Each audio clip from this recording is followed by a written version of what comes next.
Yo, nobody cares, not like you do. Not about your dreams, your fears, your pain. And that's not cruelty, it's clarity. The sooner you stop expecting others to rescue you, the sooner you start saving yourself. This is where Stoic philosophy begins, with ownership, not applause. Marcus Aurelius didn't write to be seen. He wrote to stay aligned.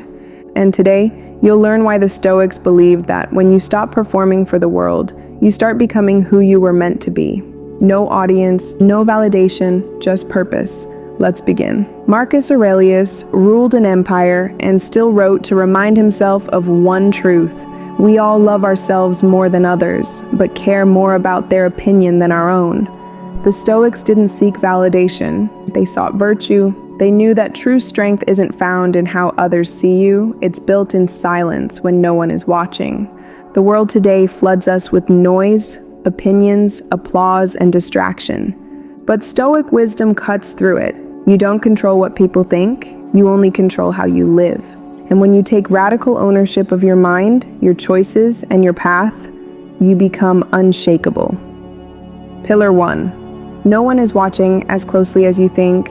Most people are trapped by an illusion that everyone is watching, that every move, every word, every post is being judged. But the truth, people forget. They scroll past. They're busy with their own chaos. Your life isn't a show. You don't owe the world a performance. Marcus Aurelius reminded himself, don't waste time worrying about what others do or think. Focus on what you control, the anxiety you feel, the hesitation before acting. It's often rooted in imaginary eyes. You think you're being watched, but you're being ignored. And that's freeing because when you realize no one's watching, you can stop performing and start building. You don't need likes to take a step forward. You don't need applause to act with integrity. The work you do when no one is looking is the work that matters most. That's where character is forged. That's where self-respect is earned. So ask yourself, if no one ever knew I did this, would I still do it? That question reveals the difference between a performer and a builder. Choose to build. Pillar 2, entitlement destroys growth. You're not owed support. Not because you tried, not because you hurt, not because you exist. That sounds harsh, but it's liberating. Epictetus said, don't wish for things to happen as you want. Wish for them to happen as they do, and you'll live in peace. The Stoic doesn't expect comfort. He prepares for discomfort. Entitlement whispers, you deserve better. Stoicism replies, earn better. The world owes you nothing. So when it gives you nothing, don't collapse. Build. The absence of help is not injustice. It's a challenge, a test, an invitation to grow. When you let go of entitlement, you stop waiting. You start working. You stop complaining. You start creating. And here's the truth. Everything you build from zero means more. Everything you overcome without applause becomes part of your foundation. You're not helpless. You're powerful, but only if you stop waiting to be rescued and start rescuing yourself. Pillar 3, own the one thing you truly control. You don't control the economy. You don't control your past. You don't even control how others see you, but you do control one thing completely, your mind. Marcus Aurelius wrote, you have power over your mind, not outside events. Realize this, and you will find strength. The modern world trains us to guard everything except our thoughts. We protect our passwords more than our peace. We defend our image more than our inner world. But the Stoic knows everything begins in the mind, clarity, discipline, peace, action, character. If your mind is weak, your life will collapse under pressure. If your mind is trained, you can face anything with composure. So what does ownership mean? It means questioning your thoughts, challenging your reactions, directing your focus like a weapon, not letting it be hijacked by noise. It means treating your attention as sacred, filtering what enters your mind with the same care you filter what enters your body. Because if you don't lead your mind, someone else will. And once you reclaim that territory, you realize something powerful. You don't need to control everything around you. You just need to master what's inside you. Key practice 1, the 10-second rule. Before reacting, Pause, count to 10, breathe, let the emotion pass like a wave. In that pause, you reclaim your power. The Stoic doesn't lash out, he responds with reason, not reflex. One pause can prevent 1,000 regrets. Key practice 2, 1 hour of solitude.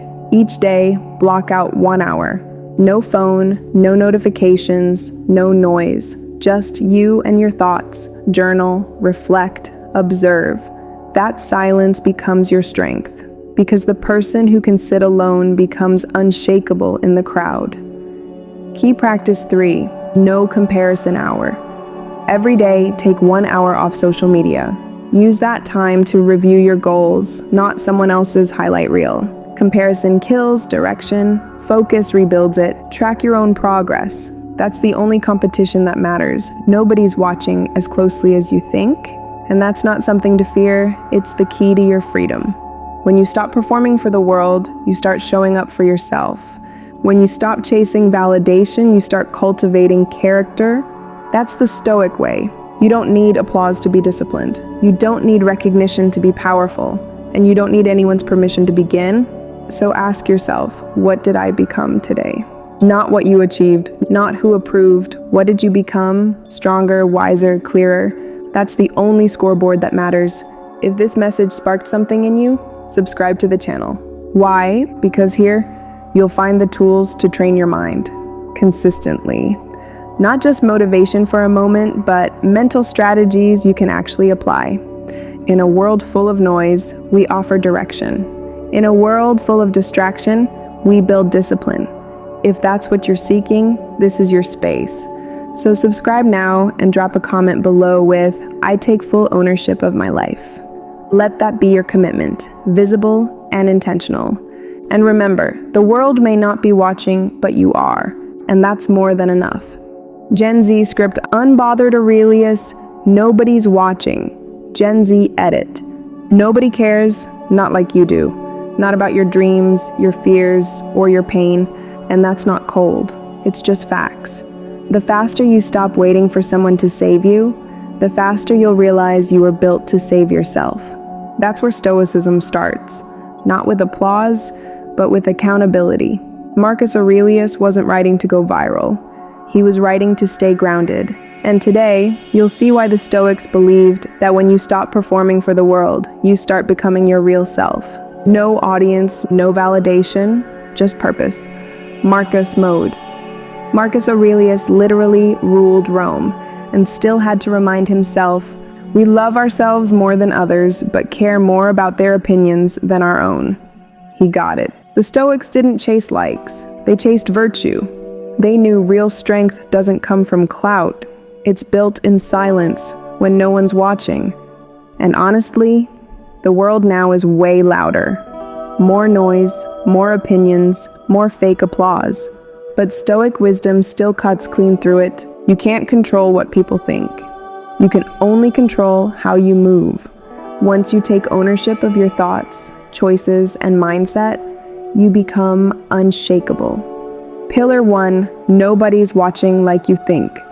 We all get caught in this illusion, like everyone's watching, judging every post, every move. But here's the truth, they're not. People forget, they scroll, they're stuck in their own chaos. Your life isn't a performance. You don't owe anyone a show. Marcus said it best, stop worrying about what people think. Focus on what you control. That anxiety before you act, that hesitation, it's mostly imaginary eyes. You think they're watching, but they're not. And that's actually freedom. When you realize no one's paying that much attention, you can stop performing and start building. You don't need likes to take action. You don't need applause to have integrity. The work you do in silence, that's the work that builds your self-respect. So ask yourself, if no one ever knew I did this, would I still do it? That's the difference between a performer and a builder. Choose to build. Pillar 2, entitlement kills growth. You're not owed support, not because you tried, not because you're hurting, not because you exist. And yeah, that stings a bit, but it's freeing too. Epictetus said, don't wish for things to happen your way. Wish for them to happen as they do, and you'll live in peace. The Stoic doesn't expect comfort. They train for discomfort. Entitlement whispers, "You deserve better." Stoicism says, "Earn better." The world doesn't owe you a thing, so when it gives you nothing, don't fold, build. No help, not injustice, just a test, a challenge to see what you'll do with it. When you drop entitlement, you stop waiting and start working. You stop complaining and start creating. And here's the real flex. Everything you build from zero hits different. Everything you overcome without applause becomes part of your foundation. You're not helpless, you're powerful, but only if you stop waiting for a rescue and start being your own. Pillar 3, control the one thing you can, your mind. You don't control the economy, you don't control your past, you don't even control how people see you. But you do control one thing completely, your mind. Marcus said it straight. You have power over your mind, not outside events. Realize this and you'll find strength. The world trains you to guard your passwords more than your peace. We defend our image more than our mindset, but the Stoic knows everything starts in the mind. Clarity, discipline, character. If your mind's weak, your life cracks under pressure. If your mind's trained, you can walk through fire and stay cool. So what's ownership mean? It means calling out your thoughts, checking your reactions, aiming your focus like a weapon, not letting it get hijacked by noise. It means treating your attention as sacred. If you don't lead your mind, someone else will. And once you reclaim that space, you realize you don't need to control everything around you. You just need to master what's inside you. Daily practices for mental armor. 1. The 10-second rule. Before reacting, pause. Count to 10. Breathe. Let the emotion pass like a wave. That pause, that's power. One pause can save you from 1,000 regrets. 2. 1 hour of solitude. Every day, no phone, no noise. Just you, your thoughts, your journal. Silence becomes strength. If you can sit alone, you can stand strong anywhere. 3.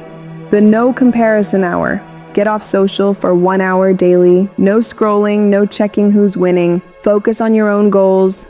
Comparison kills focus. Direction brings it back. Nobody's watching as closely as you think. And that's not sad. That's freedom.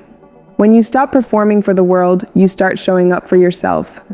You don't need applause to be disciplined.